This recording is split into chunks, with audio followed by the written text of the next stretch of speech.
ఉత్తరాదిలో భారీగా వర్షాలు కురుస్తున్నాయి. బంగాళాఖాతంలో ఏర్పడిన అల్పపీడన ప్రభావంతో రానున్న 3 రోజుల పాటు తెలంగాణలో భారీ వర్షాలు కురిసే అవకాశం ఉందని హైదరాబాద్ వాతావరణ కేంద్రం తెలిపింది. వాయువ్య బంగాళాఖాతంలో ఏర్పడ్డ అల్పపీడనం వాయుగుండంగా మారింది. దీని ప్రభావంతో నైరుతి రుతుపవనాలు చురుగ్గా కదులుతున్నాయి. దీనివల్ల రాష్ట్రంలోని పలు ప్రాంతాలలో నిన్న ఓ మోస్తరు వర్షాలు కురిశాయి.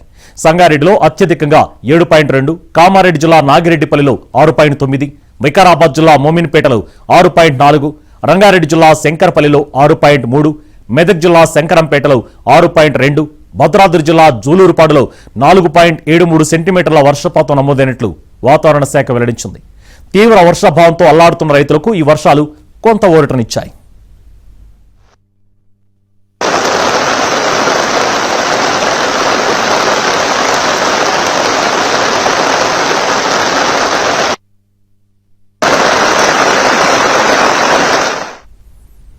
బంగాళాఖాతంలో తీవ్ర వాయుగుండం ప్రభావంతో ఇవాళ కోస్తాంధ్రలో అక్కడక్కడ పిడుగులతో కూడిన తేలికపాటు నుంచి మోస్తరు వర్షాలు కురుస్తాయని విపత్తుల నిర్వహణ సంస్థ తెలిపింది.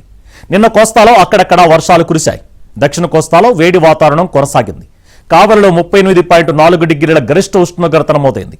వాయుగుండం నేపథ్యంలో వాతావరణం అనుకూలంగా లేనందున రేపు వరకు మత్స్యకారులు సముద్రంలోకి వెళ్లవద్దని మత్స్యశాఖ మంత్రి అచ్చెన్నాయుడు కోరారు.